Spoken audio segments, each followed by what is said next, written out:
Hello बच्चों, आज हम लोग देखेंगे क्लास 10 का chapter 1 chemical reaction and equation.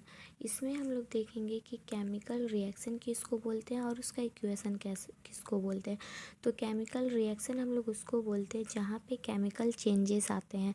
Chemical changes मतलब क्या चेंजेस हो रहा है, जैसे कि कलर में चेंजेस आ रहा है, स्मेल में चेंजेस आ रहा है, या फिर हीट में चेंजेस आ रहा है, गैस में चेंजेस आ रहा है। मान लीजिए कोई एक जैसे कि कोई रिएक्शन हो रहा है जहाँ से गैस निकल रहा है, तो वहाँ पे हम लोग बोलेंगे ये केमिकल रिएक्शन हो रहा है। कहीं भी स्मेल आ रहा है कोई चीज़ का, तो वहाँ पे हम लोग बोलेंगे यहाँ पे केमिकल रिएक्शन हो रहा है। तो इसी तरीक़ा का जो रिएक्शन हो रहा है कहीं पे, तो उसी को हम लोग क्या बोल रहे हैं, केमिकल चेंजेस कहीं पे भी दिख रहा है उसी को हम लोग बोल रहे हैं केमिकल रिएक्शन हो रहा है यहाँ पे।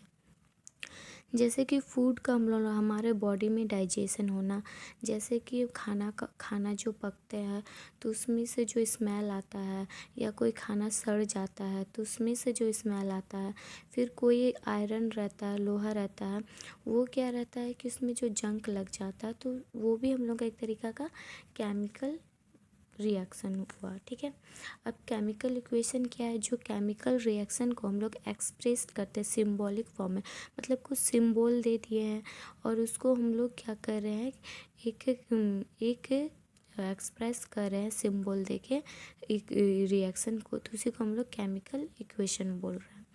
जैसे कि मैग्नीशियम को हम लोग बर्न कर रहे हैं in presence of air, air के प्रेजेंस में अगर हम लोग जला रहे हैं, ठीक है, मैग्नीशियम को एयर के प्रेजेंस में क्या कर रहे हैं, जला रहे हैं, तो हम लोग को क्या दे रहा है, मैग्नीशियम ऑक्साइड। तो हम लोग इसको कैसे लिखें, इस फॉर्म में लिखा, केमिकल रिएक्शन को जो है हम लोग इस फॉर्म में लिखे, एक सिंबॉलिक फॉर्म में दिया, मैग्नीशियम को सिंबल में दे दिया Mg, एयर को दे दिया बर्न कर रहे थे O2 के फॉर्म में, और हम लोग को दे दिया मैग्नीशियम ऑक्साइड। तो ये जो है इसको हम लोग बोल दिए केमिकल इक्वेशन। ये हम लोग ये इसमें क्या ऑब्जर्व कर रहे हैं केमिकल रिएक्शन में, ये चीज़ की कोई किसी का स्टेट बदल जाना, कलर में या गैस में चेंजेस आ रहा है, या फिर टेम्परेचर में चेंजेस आ रहा है। फिर हम लोग देखेंगे यहाँ पे फिज़िकल और रिएक्टेंट और प्रोडक्ट दो तरीका होता है। ठीक है, मान लीजिए जैसे कि इस साइड वाला हुआ लेफ़्ट साइड, तो इसको हम लोग रिएक्टेंट बोलेंगे, जो जो चीज़ मिल रहा है। ठीक है, जैसे ऑक्सीजन हुआ, मैग्नीशियम का केस में मैग्नीशियम लिया, ऑक्सीजन लिए, तो वो दोनों क्या हो रहा है, मिला रहे हैं, और उसके बाद जो वो रिएक्ट करके जो दे रहा है उसको हम लोग क्या बोलेंगे, प्रोडक्ट बोलेंगे। तो यहाँ पे वही चीज़ बताया गया है। ठीक है, फिर यहाँ पे हम लोग देखेंगे यहाँ पे, और फिर हम लोग देख रहे हैं कि जैसे कि Fe के साइड में सॉलिड लिख दिया S, इसका मतलब ये क्या है, सॉलिड है। ये G लिख दिया, इसका मतलब ये गैस है। फिर इस तरीके से एक्वस लिखा रहेगा, एक्वस मतलब कि उसमें वाटर का अमाउंट बहुत ज़्यादा है, सॉल्यूशन फॉर्म में अगर कोई है तो उसको हम लोग एक्वस फॉर्म कर देंगे। ठीक है, फिर इसके बाद हम लोग यहाँ पे देखेंगे कि कोई भी केमिकल जो रिएक्शन है उसको बैलेंस कैसे करते हैं। बैलेंस मतलब जो हम लोग का रिएक्टेंट साइड और प्रोडक्ट साइड दोनों साइड क्या होना चाहिए, सेम हम लोग का एलिमेंट होना चाहिए। जैसे कि इधर Fe का जो है आयरन का एलिमेंट कितना है, 1 है, लेकिन इधर कितना है, 2 है। फिर इस तरफ हाइड्रोजन कितना है, 2 है, इधर भी 2 है, इधर ऑक्सीजन 1 है और इधर ऑक्सीजन 3 है। तो हम लोग को दोनों साइड बराबर करना है। तो हम लोग कैसे बराबर कर सकते हैं, तो हम लोग सबसे पहले देखेंगे कि Fe को जब हम लोग क्या कर रहे हैं, H2O के साथ रिएक्ट कर रहे हैं, मतलब जब लोहा में कोई पानी लग जा रहा है तो हम लोग को क्या दे रहा है, Fe2O3 प्लस H2। ठीक है, इस तरीक़ा से दे रहा है हम लोग। देखें तो इसमें हम लोग देख रहे Fe जो है इधर कितना है, इधर 1 है और इधर Fe कितना है, 2 है। तो सामान्य यहाँ पे हम लोग क्या करेंगे, और O3 दिया है और इधर हम लोग का ऑक्सीजन कितना दिया है, 1 दिया है। तो सबसे पहले यहाँ ऑक्सीजन कितना, 3 है, यहाँ पे 1 है, यहाँ पे 3 ऑक्सीजन करने के लिए क्या करेंगे हम लोग, 3 से मल्टीप्लाई कर देंगे। तो यहाँ ऑक्सीजन 3 हो गया और हाइड्रोजन जो है वो 6 हो गया, और इधर हाइड्रोजन हम लोग का कितना था, 2 था। तो यहाँ पे 6 करने के लिए 3 से मल्टीप्लाई कर देंगे, और फिर इधर Fe कितना है, 2 है, तो इधर 2 कर देंगे। तो इस तरीक़ा से हम लोग का ये बैलेंस हो जाएगा। यहाँ पे थोड़ा रॉन्गली दिया हुआ है, पर इस तरीक़ा से हो जाएगा। यहाँ पे देखिए बैलेंस नहीं है, क्योंकि यहाँ पे देखिए Fe2 है, इधर Fe3 है, होगा नहीं। इधर हाइड्रोजन ये वाला जो है ना, ये रॉन्ग दिया हुआ है। फिर उसके बाद यहाँ पे हम लोग देखेंगे कम्बिनेशन रिएक्शन। कम्बिनेशन रिएक्शन मतलब क्या है, दो या दो से ज़्यादा सब्सटेंस या फिर एलिमेंट जो है वो मिल के एक सिंगल सब्सटेंस बना दे रहा है, उसी को हम लोग कम्बिनेशन रिएक्शन बोल रहे हैं। जैसे कि यहाँ पे देख रहे हैं क्या है, ये कैल्शियम ऑक्साइड, ठीक है, जिसको हम लोग क्विक लाइम भी बोलते हैं। क्या बोलते हैं ये चीज़ याद रखिएगा, क्विक लाइम। फिर हम लोग यहाँ पे देख रहे हैं कि वाटर के साथ इसको क्या किया, रिएक्ट कर, मतलब चूना जो होता है जब वाटर के साथ मिल जाता है तो वो क्या बनाता है, कैल्शियम हाइड्रोक्साइड, ठीक है। ये क्या बना था हम लोग का, कैल्शियम हाइड्रोक्साइड, जिसको हम लोग चूना का जो पानी रहता है उसको बोला जा रहा है। तो इसको भी हम लोग देखेंगे, इसी को हम लोग स्लैक लाइम बोल रहे हैं, ठीक है। जब हम लोग का चूना में पानी डाल देते हैं हम लोग, तो हम लोग देखते हैं ना उसमें से बहुत सारा एक भाप टाइप का बाहर निकलता है, बुलबुला जैसे। तो वहाँ से जो निकलता है वो क्या है, ठीक है, वो जो हीट जो है वो रिलीज़ कर रहा है। इसीलिए कॉम्बिनेशन रिएक्शन को हम लोग क्या बोलते हैं, एक्सोथर्मिक रिएक्शन। एक्सोथर्मिक मतलब क्या होता है कि यहाँ पे हीट बाहर निकल रहा है। क्योंकि देखिएगा चूना में जब हम लोग पानी डालते हैं तो हम लोग को देखते हैं उसमें एक थोड़ा गर्म लगता है। अगर बाल्टी में ही डालते हैं तो हम लोग को वो बाल्टी गर्म लगता है। क्यों गर्म लगता है, क्योंकि उसमें से हीट बाहर निकल रहा है। और ये भी एक, अगर हीट बाहर निकल रहा है या फिर हीट में टेम्परेचर में चेंजेस आ रहा है, इसका मतलब क्या हो रहा है, वहाँ पे केमिकल रिएक्शन हो रहा है। तो इससे हम लोग ये चीज़ भी पता कर सकते हैं। फिर यहाँ पे बताया जा रहा है कि ये जो स्लैक लाइम है, इसको जब हम लोग कोई वॉल पे, मान लीजिए अब हम लोग चूना जो है उसको हम लोग दीवार में लगाते हैं, तो अगर दीवार में लगाते हैं तो हम लोग देखते हैं ना कि वो कुछ देर बाद वो बहुत ज़्यादा चमकने लग जाता है दीवार, ठीक है। तो क्यों, तो उसमें जो है कार्बन डाइऑक्साइड का आके रिएक्ट करता है और उसमें एक पतला सा लेयर बना देता है कैल्शियम कार्बोनेट का। और वो जो कैल्शियम कार्बोनेट है वही हम लोगों को इतना चमकदार दिखता है। और जो मार्बल हम लोग जानते हैं, मार्बल भी कैल्शियम कार्बोनेट का ही बना रहता है, ठीक है। और यहाँ पे यही चीज़ बताया गया है, जो हम लोग का चूना को है कैसे हम लोग जब दीवार में लगा देते हैं तो वो कार्बन डाइऑक्साइड के साथ आके रिएक्ट हो जाता है।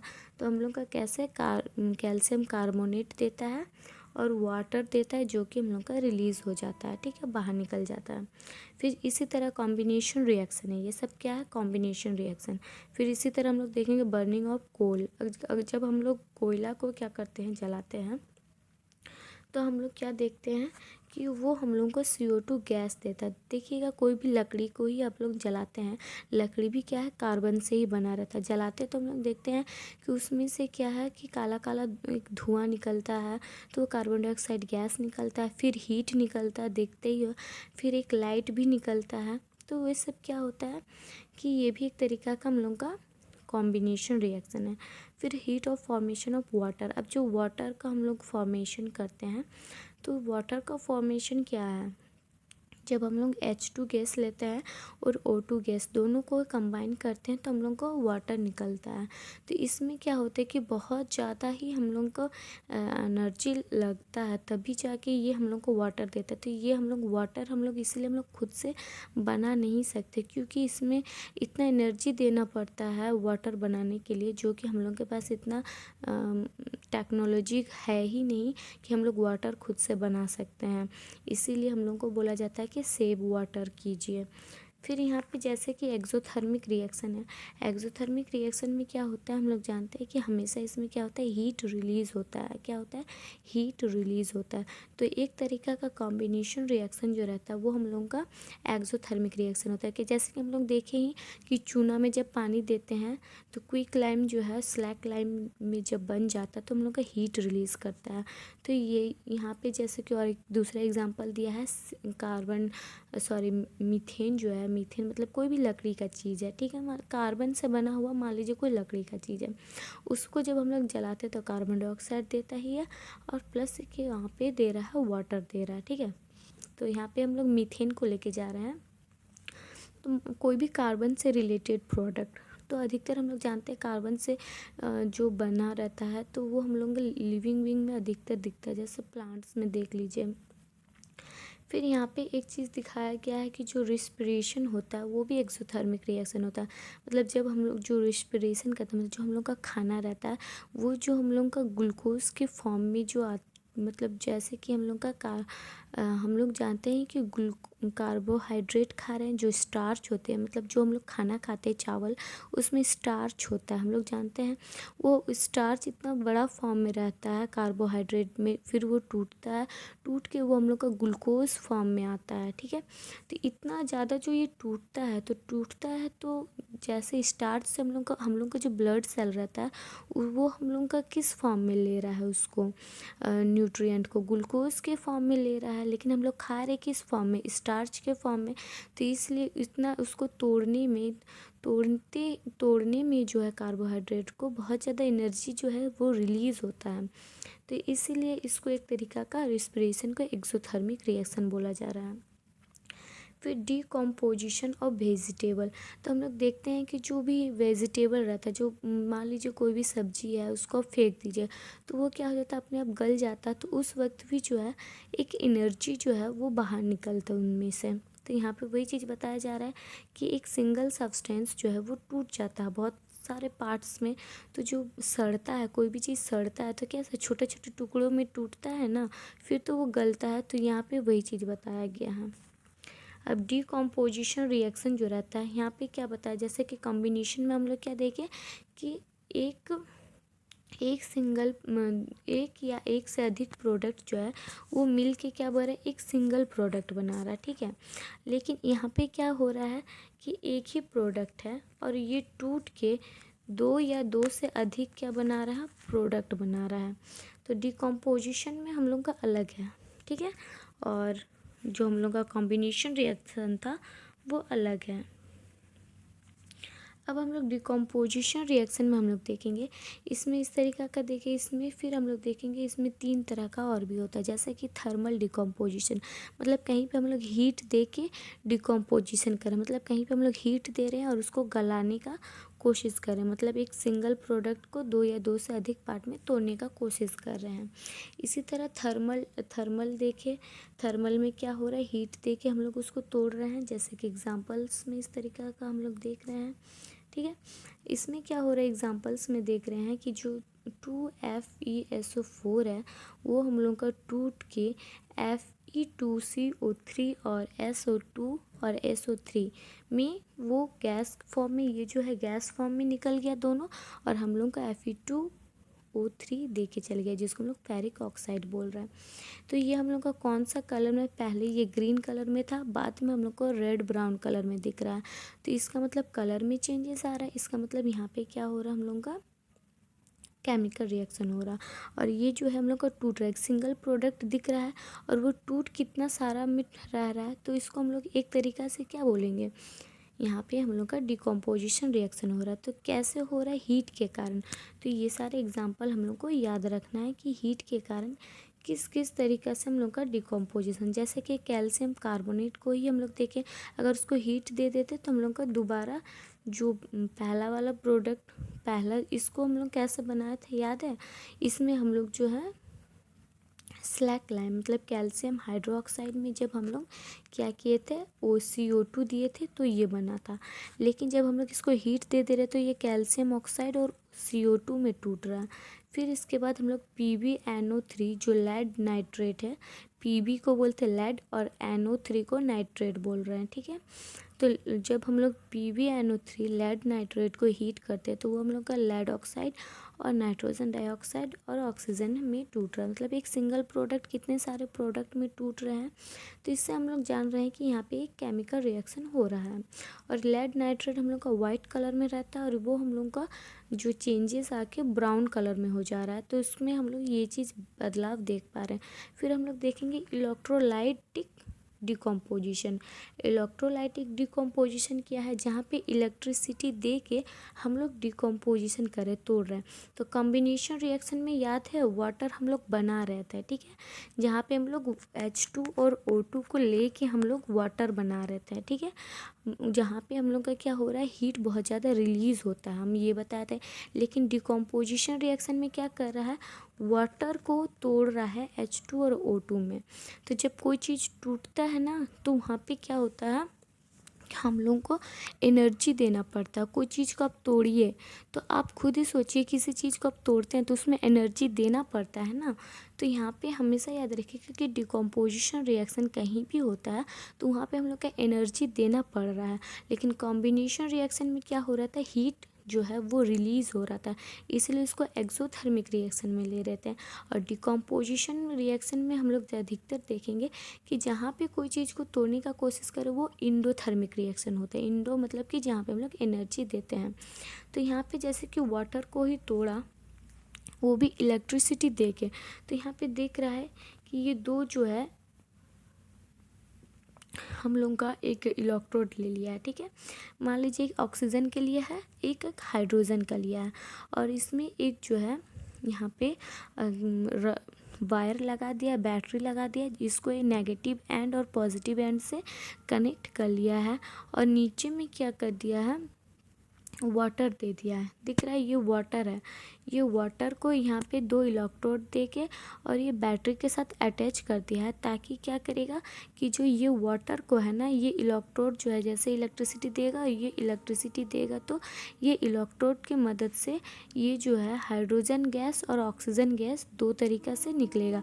तो इसमें हम लोग को ये चीज़ याद रखना है कि एनोड की तरफ से क्या निकल रहा है। तो एनोड की तरफ से हम लोग का ऑक्सीजन निकल रहा है, कैथोड की तरफ से हम लोग का हाइड्रोजन निकल रहा है। तो हमको इसमें यही चीज़ याद रखना है, ठीक है।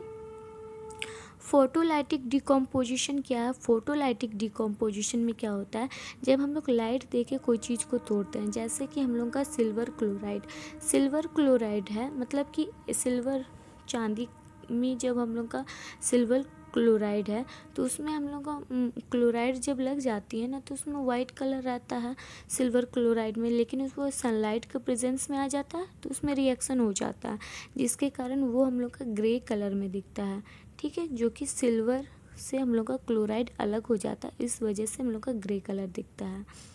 समझ आ रहा है। तो जो हम लोग चांदी में जो ग्रे कलर देखते हैं, क्यों देखते हैं, क्योंकि उसमें सनलाइट से रिएक्शन हो जाता है, इस वजह से। फिर हम लोग यहाँ पे देखेंगे silver bromide.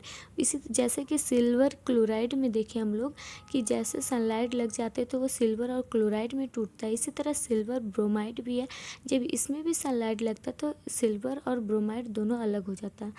The above two reaction used in black and white photography. और ये दोनों ही इक्वेशन जो है, ये रिएक्शन जो है सिल्वर क्लोराइड और ब्रोमाइड का, ये दोनों ही हम लोग ब्लैक एंड वाइट फोटोग्राफी में हम लोग यूज़ करते हैं। फिर इसी को जो हम लोग देखें कि इंडोथर्मिक रिएक्शन, अभी हम बोले इंडोथर्मिक रिएक्शन में क्या होता है कि इसमें हम लोग का एनर्जी देना पड़ता है, मतलब एनर्जी की ज़रूरत होती है, रिक्वायरमेंट रहती है। इन द फॉर्म ऑफ, कोई भी फॉर्म में एनर्जी हम लोग दे सकते हैं, हीट के फॉर्म में दीजिए, लाइट का फॉर्म में दीजिए, या इलेक्ट्रिसिटी का फॉर्म में दीजिए, इसी को हम लोग बोलते हैं इंडोथर्मिक रिएक्शन। जैसे कि यहाँ पे दिया है बेरियम हाइड्रोक्साइड, इसी बेरियम, Ba जो है ये बेरियम है, और ये OH जो है इसको हम लोग हाइड्रोक्साइड बोल रहे हैं। NH4Cl मतलब अमोनियम क्लोराइड, जब ये जो है इसके साथ क्या हो रहा है, रिएक्ट कर रहा है, तो हम लोग को ये क्या दे रहा है, BaCl2 और NH4OH। तो इसमें हम लोग देख रहे हैं ना, ये यहाँ तक जो था ये हम लोग का डिकम्पोजिशन वाला था, और यहाँ से हम लोग का स्टार्ट हो गया डिस्प्लेसमेंट रिएक्शन, ठीक है। तो हम लोग डिस्प्लेसमेंट रिएक्शन दूसरा पार्ट में करेंगे।